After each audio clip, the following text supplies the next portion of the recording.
السلام علیکم ورحمۃ اللہ وبرکاتہ۔ نحمدہ نصلی علی رسولہ الکریم، اما بعد فاعوذ باللہ من الشیطان الرجیم، بسم اللہ الرحمن الرحیم۔ لا الہ الا انت سبحانک انی کنت من الظالمین، حسبنا اللہ ونعم الوکیل، یا حی یا قیوم برحمتک استغیث۔ اللہم صلی علی محمد وعلی آل محمد کما صلیت علی ابراہیم وعلی آل ابراہیم انک حمید مجید۔ اللہم بارک علی محمد وعلی آل محمد کما بارکت علی ابراہیم وعلی آل ابراہیم انک حمید مجید۔ لا حول ولا قوۃ الا باللہ۔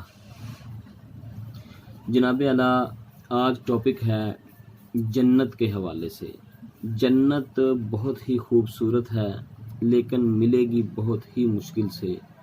جیسا کہ اب رمضان المبارک کا مہینہ چل رہا ہے اور اس میں ہر نیکی کا اجر 70,000 گنا بڑھا دیا جاتا ہے اور شیطان کو جکڑ لیا جاتا ہے، جنت کے دروازے کھول لیے جاتے ہیں، اللہ تعالیٰ اپنی رحمت کے دروازے کھول دیتا ہے کہ ہر وہ گناہ گار کو بخشتا ہے جو اس کے دروازے پر آ کے جھکتا ہے۔ یعنی لوگ کہتے ہیں کہ جب شیطان جکڑ دیا جاتا ہے تو پھر لوگ برائی کرنے سے باز کیوں نہیں آتے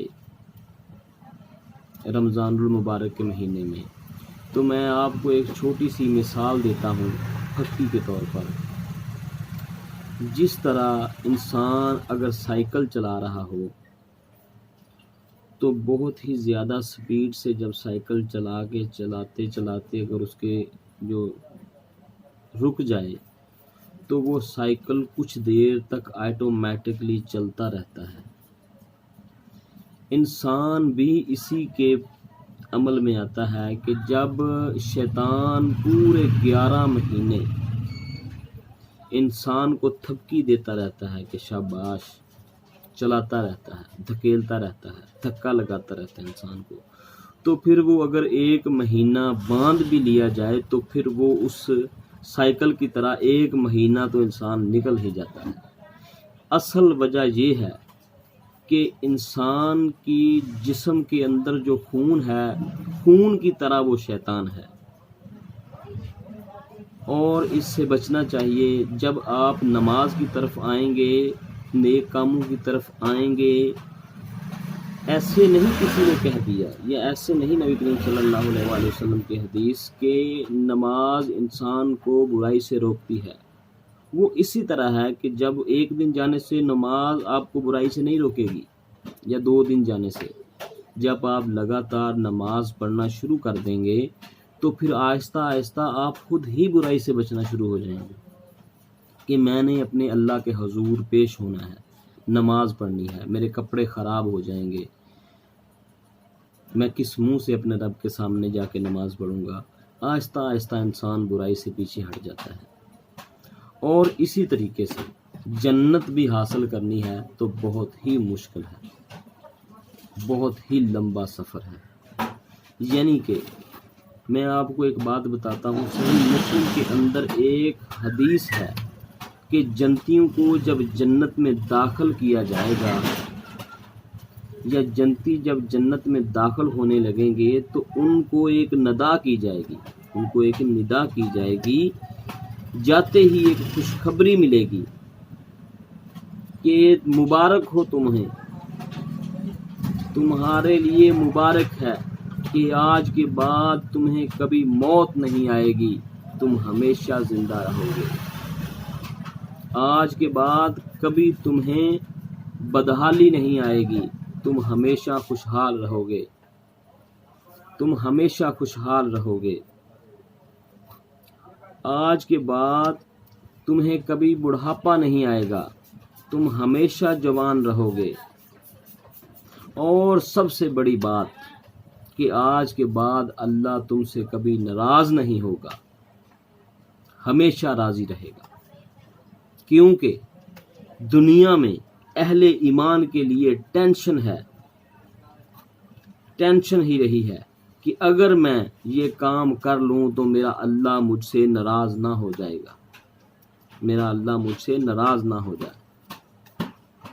اور ہر وہ چیز دنیا میں جو حرام تھی وہ جنت میں حرام نہیں ہوگی، یعنی کہ جس طرح سونا پہننا مرد کے لیے حرام ہے، لیکن جنت میں سونے کے کنگن پہنائے جائیں گے انسان مرد کو، اور اسی طرح ریشم کا لباس مرد کے لیے حرام ہے، مرد پر ریشم حرام ہے، لیکن جنت میں ریشم کا لباس پہنایا جائے گا۔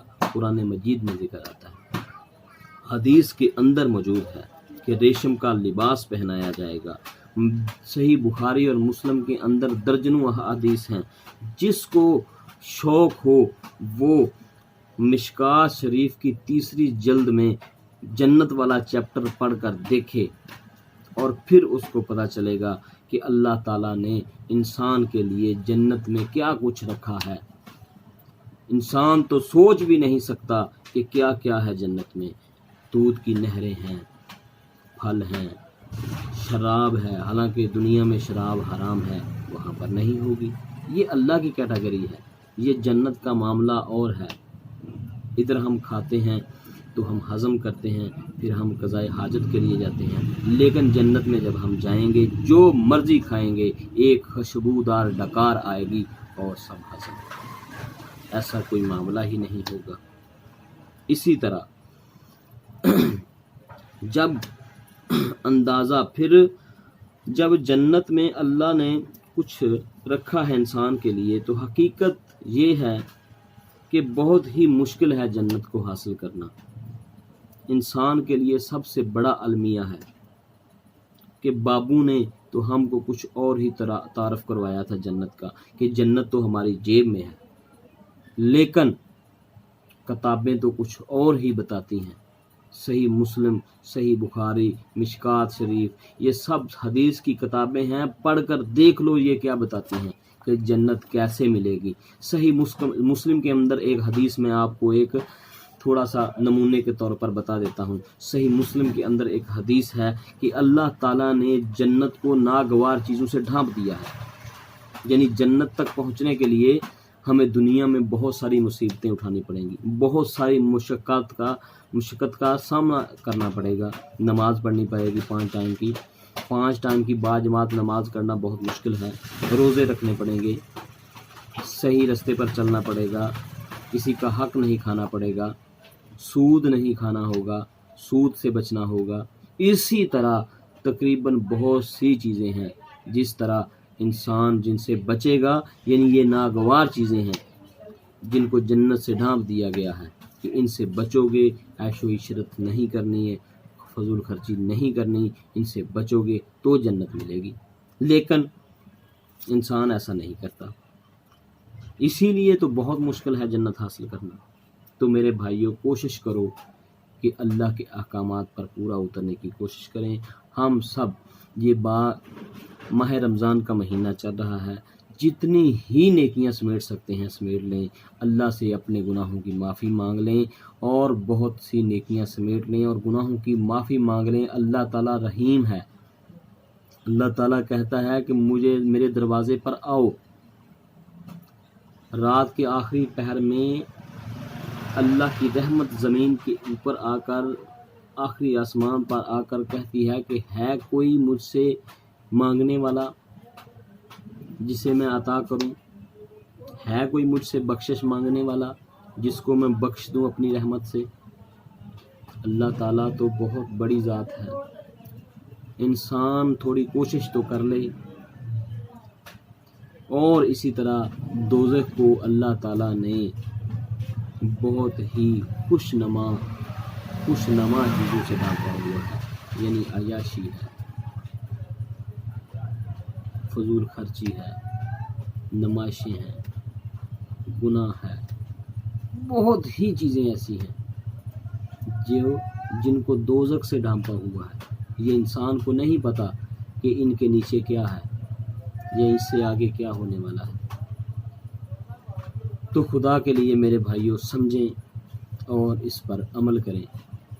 وعدہ کریں کہ آج کے بعد انشاءاللہ 5 وقت کی باجماعت نماز ضرور پڑھیں گے اور اللہ کے حضور اپنے گناہوں کی معافی ضرور مانگیں گے۔ وما علینا الا البلاغ المبین۔